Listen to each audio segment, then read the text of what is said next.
So how long do I have to live in the South? I'm coming up on 3 years before I can start saying y'all non-ironically. Can you leave that in the comments down below so I know? Hey y'all.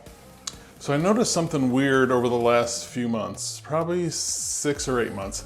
I've been getting a lot of calls and talking to a lot of people that are moving back to Greensboro. That most are from Raleigh, Raleigh-Durham, Cary area, but some are still from Charlotte and other parts of North Carolina, but those are by far the two biggest places in the state where people are coming back to Greensboro. So being the curious person that I am, I did a little bit of digging and I found out some interesting statistics. According to Redfin and their migration data, almost 20% of the people that are moving to Greensboro and the surrounding area are moving from the Raleigh-Durham area. And when you add in Charlotte to that same mix, it's over 30% of the people are moving from those two large areas back to Greensboro. And in this video, we're gonna talk a little bit about why. Hey, it's Jeff Valentino, your favorite North Carolina real estate agent. I love helping people buy, sell, and invest in real estate. If that's you, please reach out. I'd love to be a help. So here's what I found. I went back and talked to some of these past clients that have done that and some of the other people that are considering it and just talk to them why. And in this video, we're gonna go over 4 reasons in no particular order of why people are telling me that they're looking at moving back to Greensboro. All right, and I know that can sound weird if you are from the area and you lived here for a really long time, most of your life. Why would somebody move back to Greensboro from somewhere like Raleigh or Charlotte? As a matter of fact, I got a lot of the same questions and looks when I decided to move to this part of the state from the suburbs of Chicago. It was just, people asked me, why here? Why would you do that versus, you know, going to Raleigh or Charlotte or something? And I'll make a video on that. I've discussed it in some previous videos, but we'll make another one on that soon. Anyway, the first reason I hear why people are moving back to Greensboro is for the opportunity. Now, in this video that I made here, where I talked about some things coming soon to Greensboro, things like the Toyota battery plant for all their electric vehicles, Amazon and Publix distribution center. There's a big development going on right now at PTI. They're developing their really prime over 500 acre parcel of land that we're hoping is gonna bring a supersonic jet company boom there, but there's also other big developments that are coming to PTI as well. And you know, when you couple that with the fact that economists say just the Toyota plant can bring a total of 12,000 high-paying jobs here over the next few years, that's huge for the area. Another big reason for opportunity is IT jobs in Greensboro. Actually, Greensboro led the state in IT job growth. It was 146% growth in IT jobs year over year. Those jobs tend to be really high-paying jobs. So right now there are over 2,100 IT jobs open in the Greensboro area. So there's a lot of opportunity there. There are also a big uptick in 6-figure jobs in Greensboro. Actually, these numbers were just put out a couple weeks ago as well. This year we saw a 48.6 uptick in 6-figure jobs in the Greensboro area as well. So jobs in all sectors are growing. That's not even touching any of the more, you know, traditional blue-collar jobs. With so much infrastructure, so much construction and development going around, everything from, you know, plumbing to electricians to construction workers to utility workers to just labor. We need jobs and we have jobs in all different areas. So opportunity, just in general, is a big reason why people are moving back to Greensboro.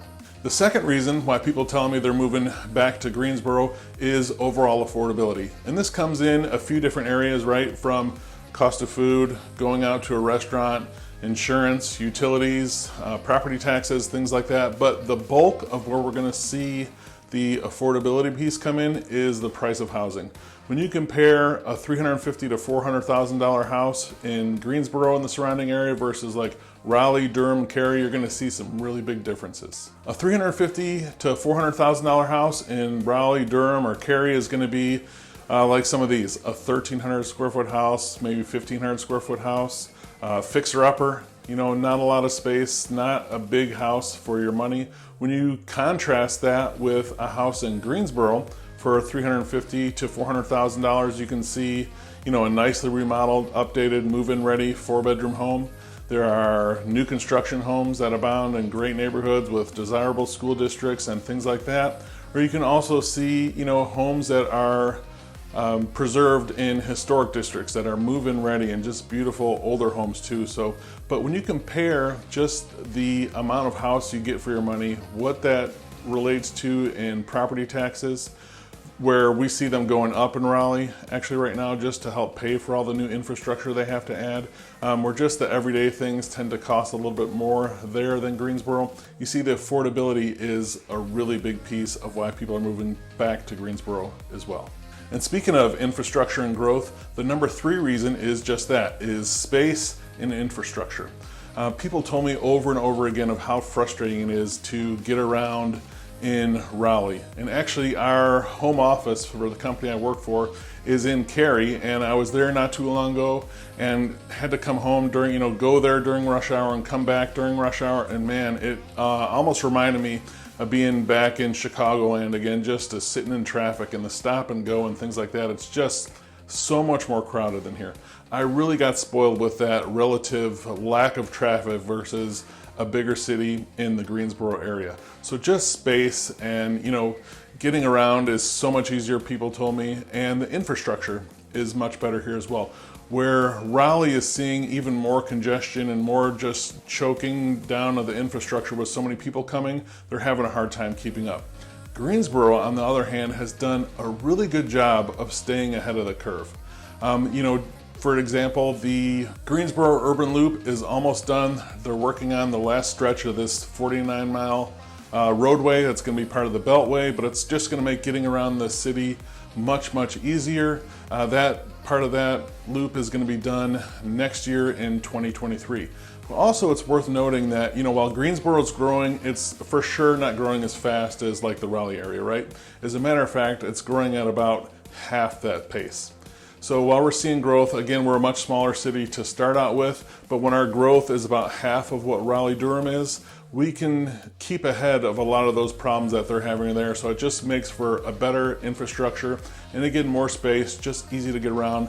People cited that as another big reason why they're coming back to Greensboro. And when you take that piece, right, you take the opportunity, you have a big uptick in 6-figure jobs. You have a lot of good high-paying jobs in the IT, the most growth in the state in that regard, in the IT field. Toyota battery plant making opportunity coming here. When you add all that with the affordability of a $350,000 to $400,000 house getting you so much more for your money. Just everyday things costing less on the affordability piece, property taxes, a night out, things like that, much more affordable. When you add those two in with the space and infrastructure, right? A lot better infrastructure, more space, less congestion. It adds up to the 4th reason why people told me that they're moving back to Greensboro, and that's just they feel an overall better quality of life.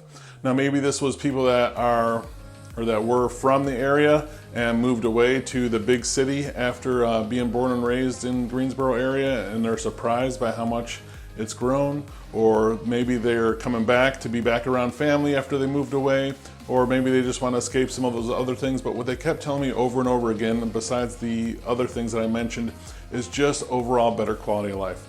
There's so many things to do here, right? We have so many of the amenities of a city just in a smaller size. When you couple that with beautiful outdoor spaces, parks, trails, not far from hiking, and just, being a great geographical location in the center of the state to get to beach or mountains and things like that. People just told over and over they felt like there was a better quality of life here in Greensboro, and that's another big reason why they're coming back. Now, if you're thinking of buying, selling, or investing in real estate anywhere in Greensboro or the rest of the Triad, I'd love to be a resource for you. I'd love to be your boots on the ground and help you out with that. You can call or text me at 336-837-5924, or you can email me at jeff@govalentino.com. I got your back if you're thinking about buying or selling real estate in the Greensboro area.